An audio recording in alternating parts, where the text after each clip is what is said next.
വേണ്ട വൈദേഹി, ഇവരാരും നമ്മുടെ ആൾക്കാരല്ല. നിനക്ക് മനസ്സിലാവില്ല. പറഞ്ഞ കേക്കേയില്ല നീ. ഇവരാരും നമ്മുടെ ആൾക്കാരല്ല. ഞാൻ അമ്മയുടെ കൂടെ ഇല്ലേ? വാ അമ്മേ.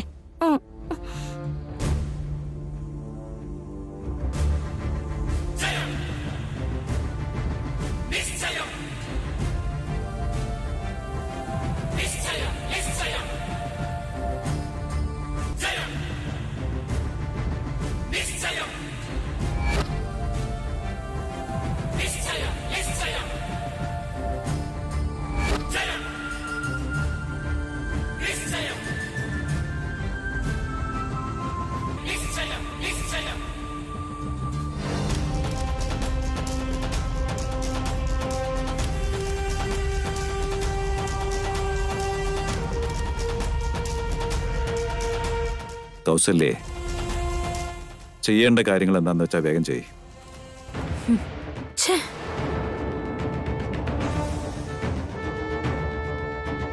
ഒരിക്കലും ടെൻഷൻ അടിക്കാത്ത വക്കീല് ഇപ്പൊ ദേഷ്യം കൊണ്ട് തിളക്കുവാണല്ലോ. പിന്നെ എന്ത് ചെയ്യാൻ പറ്റും? വൈദേഹി ഇങ്ങ് തിരിച്ചെത്തിയില്ലേ? അത് തന്നെ, വൈദേഹിയുടെ രൂപത്തിലുള്ള വൈശാലി. ഇനി ശരിക്കും വൈദേഹി വന്നാൽ തന്നെ ഒന്നും സംഭവിക്കില്ല. അതെന്തുകൊണ്ടാണെന്നോ, ഇത്രയും സൗന്ദര്യം മുമ്പിൽ തന്നെ നിൽക്കുമ്പോ ദേവൻ ആ വൈദേഹിയെ തിരിഞ്ഞു പോലും നോക്കൂല. നിന്റെ കാൽക്കൽ വീണ് കിടക്കും അവൻ. എന്നെ സോപ്പിടാൻ വേണ്ടിട്ട് നീ വേറെ എന്ത് തന്ത്രം വേണമെങ്കിലും ഉപയോഗിച്ചോ. പക്ഷേ എന്റെ സൗന്ദര്യത്തെയും ദേവന്റെ ആത്മാർത്ഥതയും തമ്മിൽ ഏച്ചു കെട്ടാൻ നോക്കിയിട്ട് ഒരു കാര്യമില്ല. ആ വൈദേഹിയുടെ രൂപ ഈ വീട്ടിലുള്ളിടത്തോളം അവൻ എന്നെ തിരിഞ്ഞു നോക്കില്ല. എന്നുവെച്ചാ ദേവനിപ്പോ ആ വൈശാലിയെ കുറിച്ച് ചിന്തിക്കാൻ തുടങ്ങിയിരിക്കുന്നു എന്നാണോ നിന്റെ സംശയ ആരാധ്യ? അങ്ങനെ അവൻ ചിന്തിക്കുന്നുണ്ടായിരുന്നെങ്കിൽ ഈ എൻഗേജ്മെന്റിന് പോലും സമ്മതിക്കില്ലല്ലോ. അവള് വൈശാലി തന്നെയാണെന്ന് അവന്റെ വിചാരം. വൈദേഹി ആണോ എന്നുള്ള സംശയമില്ല. എന്നാലും ആ രൂപം ഇങ്ങനെ കൺമുന്നിലൂടെ നടക്കുമ്പോ അത് വൈദേഹി ഓർമ്മിപ്പിച്ചുകൊണ്ടിരിക്കും. പിന്നെ അവൻ എന്നെ കുറിച്ച് എങ്ങനെ ചിന്തിക്കാനാ? അതുകൊണ്ടല്ലേ അവളെ ഇവിടുന്ന് ഓടിക്കാൻ വേണ്ടി ശാന്തി ചെറിയമ്മയുടെ ട്രീറ്റ്മെന്റും പറഞ്ഞയച്ചത്. പക്ഷെ ആ വൈദ്യരവിടെ ഇല്ലെന്നറിഞ്ഞപ്പോ അവൻ അവരെ തിരിച്ചു വിളിച്ചു. ഒരു കാര്യം ചെയ്തത് പെർഫെക്റ്റ് ആയിരിക്കണം ഊർമിളെ. അങ്ങോട്ട് അയക്കുന്നതിന് മുമ്പ് ആ ഡോക്ടർ അവിടെ ഉണ്ടെന്ന് അന്വേഷിക്കണ്ടായിരുന്നോ? അത്രയൊക്കെ ചിന്തിക്കേണ്ട കാര്യമുണ്ടോ വക്കീലെ? നമ്മുടെ കഷ്ടകാലം കൊണ്ടല്ലേ ഇപ്പോ ഇങ്ങനെയൊക്കെ സംഭവിച്ചത്. ഇതേ കഷ്ടകാലം നിശ്ചയം മുടക്കാൻ നോക്കിയാലോ? അങ്ങനെ ഒരവസ്ഥ എന്തായാലും ഉണ്ടാവില്ല. നിശ്ചയത്തിന് തടസ്സമായി എന്തു വന്നാലും അത് തടസ്സപ്പെടുത്താൻ ഞാനുണ്ടാവും. എങ്ങനെയെങ്കിലും ഈ നിശ്ചയം നടക്കണം. അത് ഞാൻ ഉറപ്പുവരുത്തിയിരിക്കും.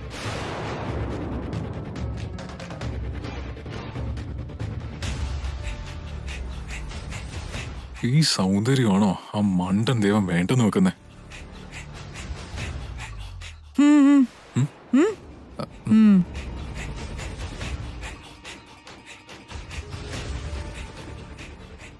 നിക്കവിടെ. ഭയങ്കര അതിസാമർഥ്യമാണല്ലോ നിനക്ക്. എനിക്കങ്ങനെയൊന്നും ഒരിക്കലും തോന്നിയിട്ടില്ല ചേച്ചി. സത്യതരം മിടുക്കി ചേച്ചിയാ. ചേച്ചിയോളം മിടുക്ക് ആർക്കുമില്ല. ഞാൻ പറഞ്ഞത് സത്യമല്ലേ? ഒരു കാര്യങ്ങളും നല്ല രീതിയിൽ ചിന്തിക്കാൻ ചേച്ചിയെ കൊണ്ട് കഴിയോ? ചേച്ചി എന്ത് ചെയ്താലും അതിൽ സ്വന്തം ലാഭം എന്താ നഷ്ടം എന്താന്ന് മാത്രമേ ചിന്തിക്കൂ. ചേച്ചിക്ക് അനുകൂലമായ രീതിയിൽ സാഹചര്യങ്ങളെ ചേച്ചി മാറ്റിമറിക്കും. അതിസാമർത്ഥ്യം എന്ന് പറഞ്ഞാൽ ഇതാണ്. ഈ സ്വഭാവം കാരണം ആരുടെ ജീവിതത്തിൽ എന്ത് സംഭവിച്ചാലും ചേച്ചിക്കത് പ്രശ്നമല്ല. ഇങ്ങനെയുള്ള ചിന്തകളൊന്നും എനിക്ക് പറ്റില്ല. എനിക്കറിയാവുന്നതെല്ലാം ഒന്ന് മാത്രം, സത്യം. എന്താണാവോ ആ സത്യം? ഭർത്താവ് പറയുന്നതനുസരിച്ച് ജീവിക്കുക.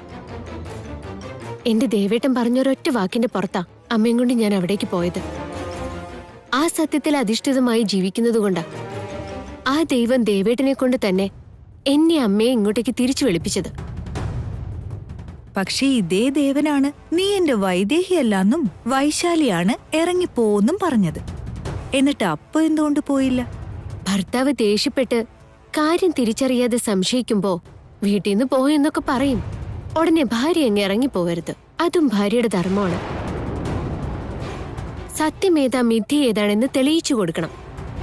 എന്നിട്ട് ഭർത്താവിനൊപ്പം ജീവിക്കണം. അതാണ് ഭാര്യയുടെ ധർമ്മം. അതാണ് ഞാൻ ചെയ്യുന്നത്. നീ എന്ത് ഭാര്യാധർമ്മം പാലിച്ചാലും ദേവന്റെ ധർമ്മപത്നിയായിട്ട് ഇനി നിനക്ക് സ്ഥാനമില്ല. ആ സ്ഥാനം ആരാധ്യയെ ഏൽപ്പിക്കാൻ പോവാ. നീ ആരാ അത് അവളെ ഏൽപ്പിക്കാൻ? ഒരിക്കലൊരു പെണ്ണിന്റെ കഴുത്തിൽ താലി കെട്ടിയാ ആ ബന്ധം വേണ്ടെന്ന് വെക്കാനുള്ള അവകാശം അത് കെട്ടിയവന് പോലുമില്ല. പിന്നെ ചേച്ചി ഏത് വകുപ്പിലാ മറ്റൊരാളെ ഏൽപ്പിക്കുന്നേ? വൈദേഹിയെ വൈശാലിയാക്കി മാറ്റിയവൾക്ക് ഈ കല്യാണം നടത്തി കൊടുക്കാൻ എത്ര നേരം വേണം? നടക്കില്ല ചേച്ചി. എന്നെ വീട്ടിൽ നിന്ന് പുറത്താക്കാൻ പോവാന്ന് പറഞ്ഞു. എന്നിട്ട് അത് ചെയ്യാൻ പറ്റിയോ? പോയ വഴി തിരിച്ചെത്തിയില്ലേ? അതുപോലെ തന്നെ ഈ നിശ്ചയവും നടക്കാൻ പോകുന്നില്ല. മോതിരം മാറ്റവും നടക്കാൻ പോകുന്നില്ല. നടക്കുകയാണെങ്കിലോ? നടക്കില്ല ഊർമിളേച്ചി. എനിക്ക് താലി കെട്ടിയ കൈകൊണ്ട് ദേവേട്ടൻ ആരാധ്യയുടെ വിരലിൽ മോതിരിടുന്നതൊക്കെ അവിടെ നിൽക്കട്ടെ. ഒന്ന് തൊട്ടാ പോലും ചേച്ചി പറഞ്ഞതുപോലെ ഞാനിവിടെ നിന്ന് ഇറങ്ങിപ്പോവാം. വൈശാലിയായി തന്നെ ജീവിച്ച് വൈശാലിയായി തന്നെ ഈ ഭൂമിയിൽ നിന്ന് പോയിക്കോളാം.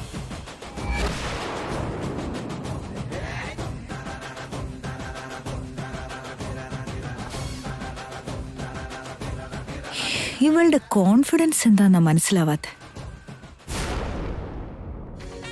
നമസ്കാരം. നമസ്കാരമുണ്ട്. ഇന്ന് വൈകുന്നേരം ഇദ്ദേഹം വിദേശത്തേക്ക് പോകുന്നത്. അതുകൊണ്ട് 1 മാസത്തേക്ക് ഇദ്ദേഹം ഉണ്ടാവില്ല. ഏതായാലും സമയത്ത് അത് അറിയാൻ കഴിഞ്ഞത് ഭാഗ്യമായി. അതുകൊണ്ട് ഇങ്ങോട്ട് വിളിച്ചു വരുത്താൻ പറ്റില്ല. നീ ചെന്ന് അമ്മായി നിങ്ങൾ കൂട്ടിക്കൊണ്ടുപോവാ.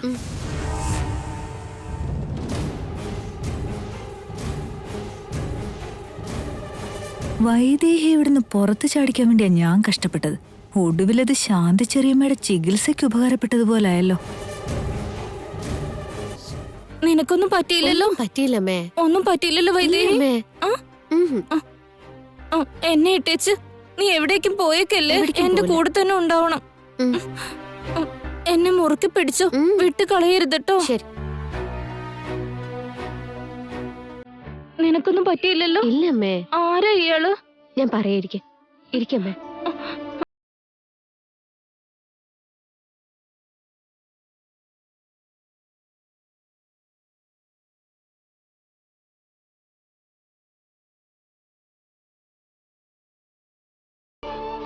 നമുക്ക് ഇവിടെ നിക്കണ്ട മോളെ. ഓടിപ്പോയി കളയാം. വേണ്ട. ഒന്നും ഇല്ലമ്മേ, പറയുന്നത് കേക്ക്. ഗുരുജി കേട്ടില്ലേ? ഇത് എന്നെ പറഞ്ഞോണ്ടിരിക്കുക. ഇതല്ലാതെ വേറൊരക്ഷരം പറയില്ല. ഞങ്ങളെ ആരെയും തിരിച്ചറിയുന്നുമില്ല. ഞങ്ങളുടെയൊക്കെ അടുത്തേക്ക് വരാൻ പോലും അവൾക്ക് പേടിയാ. എപ്പോ തൊട്ട് എങ്ങനെ സംഭവിച്ചേ? അവളുടെ മകളുടെ മരണം നേരിട്ട് കണ്ടതിന് ശേഷമാ.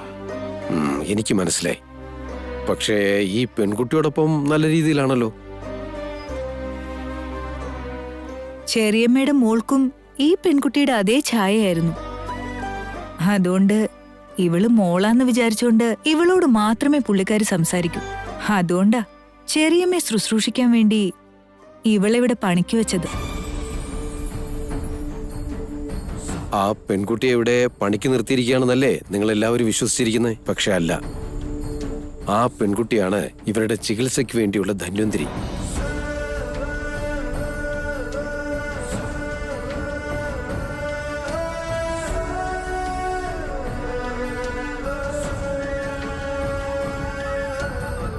എന്നുവെച്ചാ അവർക്കുള്ള ചികിത്സ. ഇവരെ ചികിത്സിച്ച് ഭേദമാക്കാൻ അവൾക്ക് മാത്രമേ കഴിയൂ.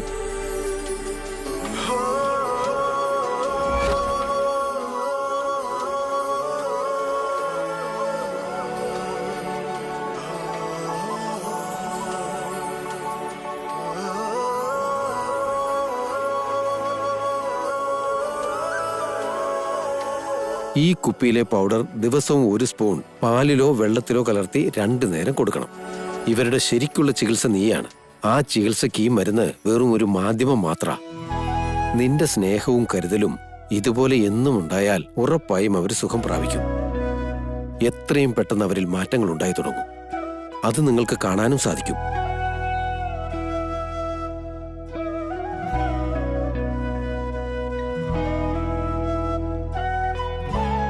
വാമേ വാ. പറഞ്ഞതൊക്കെ ഓർമ്മയുണ്ടല്ലോ. മരുന്ന് മറക്കാതെ കൊടുത്തോളൂ. ആയിക്കോട്ടെ. എത്രയും പെട്ടെന്ന് മാറ്റം ഉണ്ടാവുമെന്നോ? അപ്പൊ ഇവളുടെ ഭ്രാന്ത് മാറുമോ? അതോടെ എന്റെ ചാപ്റ്റർ ക്ലോസ്. ഒരു കാരണവശാൽ ഇവളുടെ ഭ്രാന്ത് മാറാൻ പാടില്ല.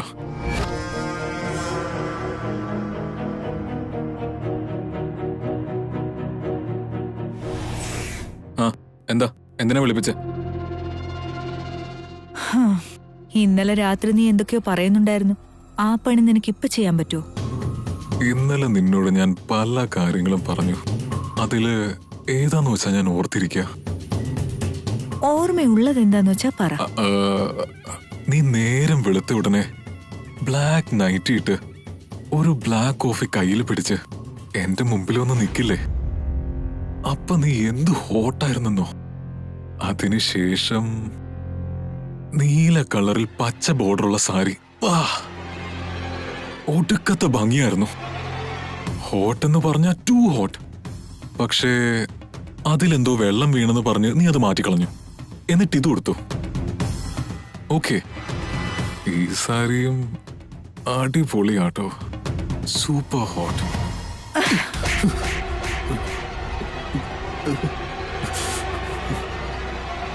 എന്തിനിപ്പോ തല്ലി? ഞാൻ പറഞ്ഞില്ലല്ലോ, തെറ്റുണ്ടോ?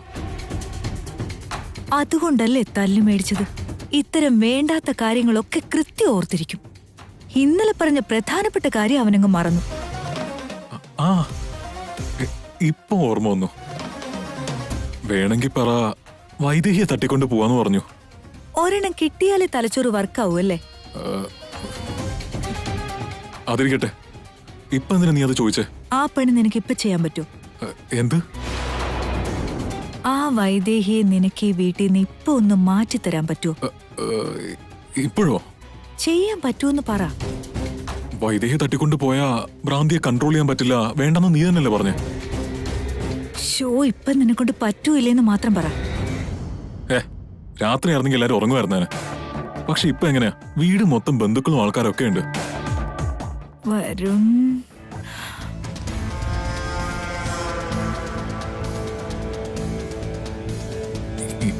എല്ലാരും ഉണ്ടെങ്കിലും ഞാനൊന്ന് ശ്രമിച്ചു നോക്കട്ടെ. അവൾ എന്നോട് തന്നെ ചലഞ്ച് ചെയ്തതാ വരുൺ.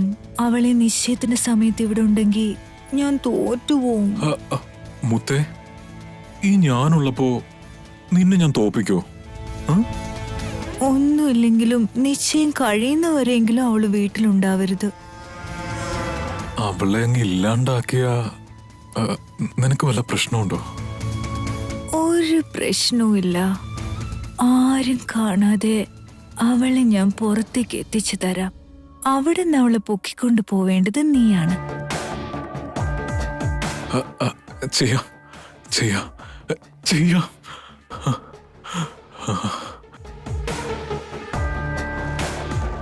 വൈദേഹി ഇനി ഇവിടെ നിന്ന് എങ്ങനെയാ പൊക്കാന്നാ ചിന്തിക്കേണ്ടത്.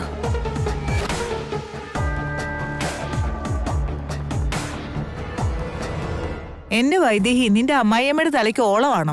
നിന്നെ ഈ വീട്ടിൽ വെച്ചോണ്ട് വേറൊരുത്തിനെ കൊണ്ടുവന്ന് അവനെ കെട്ടിക്കാൻ നോക്കുന്നത്? നിന്റെ മുമ്പിൽ വെച്ച് വേറൊരുത്തിനെ കൊണ്ട് കെട്ടിക്കാന്ന് വെച്ചാ എന്താ ആരാധ്യ ഇവിടെ തന്നെ നിന്ന് കളഞ്ഞ്? അങ്ങോട്ട് നോക്ക്. എന്നാലും എന്റെ മോളെ, നീ ഇത്രയ്ക്ക് അങ്ങ് പാവമായി പോയല്ലോ. അങ്ങനെയൊന്നും അല്ല കാര്യങ്ങൾ നിങ്ങക്ക് മനസ്സിലാവാഞ്ഞിട്ടാ. ഇതിൽ കൂടുതൽ ഇനി എന്തു മനസ്സിലാക്കാനാ? എന്തിനാ നീ ഈ കല്യാണത്തിന് സമ്മതിച്ചേ? ഞാനും കാണുമായിരുന്നെ കാല് തല്ലി ഓടിച്ചേനെ. കണ്ടോ അമ്മേ, അമ്മ ചെന്ന് അവരോട് കാര്യം പറ.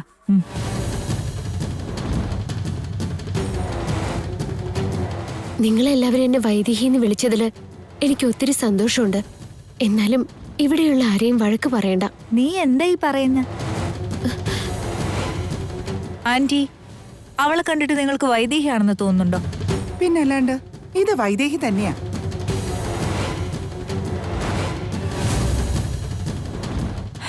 ഞങ്ങളുടെ വൈദേഹി ഇങ്ങനെയാണോ ഇവിടെ നിൽക്കുക? പിന്നെ വൈദേഹി കാണാൻ ഇതുപോലെ തന്നെയാ. ഒന്ന് ശരിക്കും നോക്കി. എങ്ങനെ നോക്കിയാലും വൈദേഹി അല്ലാണ്ടാവോ? വൈദേഹിയുടെ രൂപം ഉണ്ടെന്നേ ഉള്ളൂ, പക്ഷെ ഇവളല്ല വൈദേഹി. ഇവള് വൈദേഹിയായിരുന്നെങ്കിൽ ദേവന് ഞങ്ങളെതിരെ രണ്ടാമതൊരു കല്യാണം നോക്കുന്നത്. ഇവള് ശരിക്കും വൈദേഹി ആയിരുന്നെങ്കിൽ ദേവനും മറ്റൊരു പെണ്ണുമായി കല്യാണം നടക്കാൻ പോകുന്നെന്ന് അറിയുമ്പോ തന്നെ വല്ല വിഷവും കഴിച്ച് ജീവൻ കളയില്ലായിരുന്നോ? അതല്ലേ നടക്കാറ്.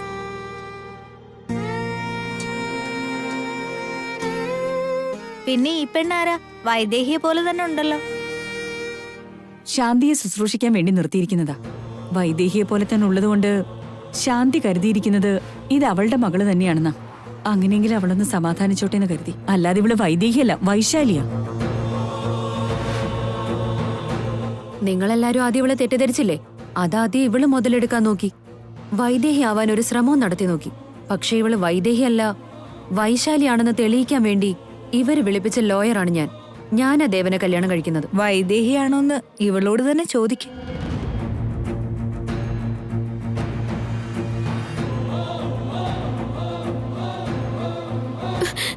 ഓരോരുത്തർ അവരവരുടെ ഇഷ്ടത്തിന് എന്തൊക്കെയോ ധരിച്ചു വെച്ചിരിക്കുന്നു. ഇതിനെല്ലാത്തിനും കാരണം ദേവേടൻ എന്നെ തിരിച്ചറിയാത്തതാണ്. ദേവേടൻ ഒരു വാക്ക് പറഞ്ഞ് പിന്നെ ഇവരാരും ഒന്നും മിണ്ടില്ല. അതുവരെ ഞാൻ എന്ത് പറഞ്ഞിട്ടും കാര്യമില്ല. ഇപ്പോഴെങ്കിലും പിടികിട്ടി കാണുമല്ലോ. ശാന്തി ചെറിയമ്മയെ നോക്കാൻ വേണ്ടി മാത്രം ഇവളെ ഇവിടെ നിർത്തിയേക്കുന്നത്. അത് ശരി, ജോലിക്കാരിയാണോ? ജോലിക്കാരി വൈദേഹിയെ പോലെ ഇരിക്കാന്നൊക്കെ പറഞ്ഞ ലോകത്തെങ്ങും നടക്കില്ല. എന്തെങ്കിലും ആവട്ടെ, ഞങ്ങള് താഴേക്ക് പോവോ?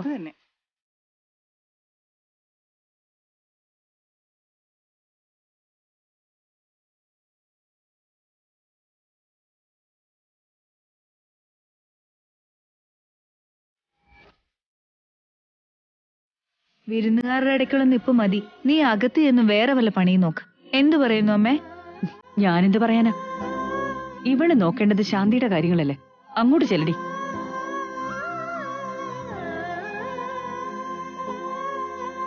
നിക്കവിടെ. നീ ഇവിടെ തന്നെ നിന്നാ എല്ലാരും ഇങ്ങനെ ഓരോ ചോദ്യം ചോദിക്കും. അവരോട് ഉത്തരം പറയാനേ ഞങ്ങൾക്ക് സമയവും കാണും. ശാന്തി ചെറിയമ്മേനെയും കൊണ്ട് മോളിലോട്ട് എങ്ങാനും പോയിക്കോ.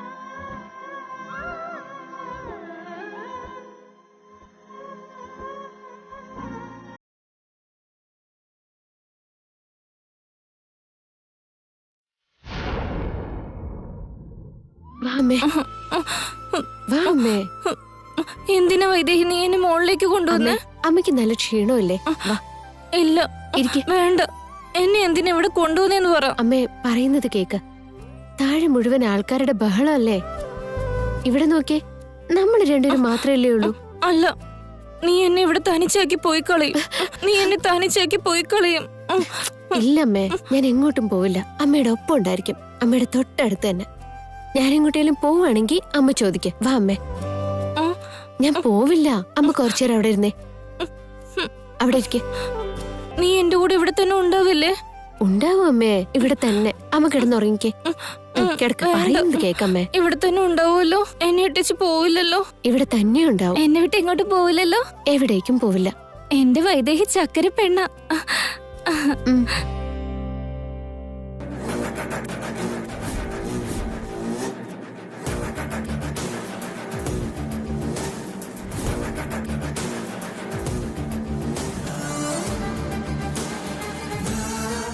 ആ ഭ്രാന്തിയും വൈദേഹിയും ഒരുമിച്ച് തന്നെ ഉണ്ട്. ഇതാ പറ്റിയ അവസരം.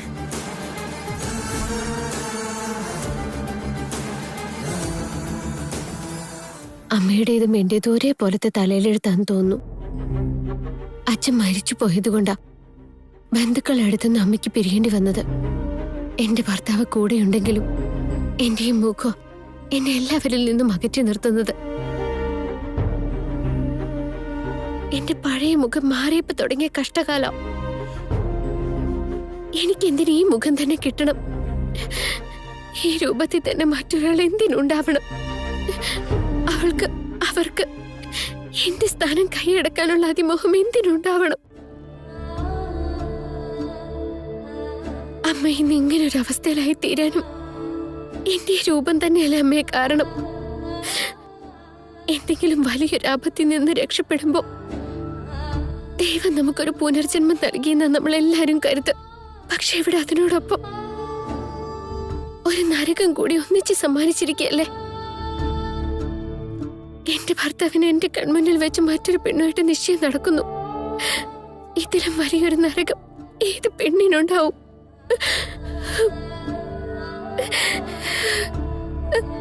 വൈദേഹി, നീ എന്തിനാ കരയുന്നേ? നിനക്ക് എന്താ പറ്റി? അമ്മയില്ലേ ഇവിടെ? നീ കരയല്ലേ?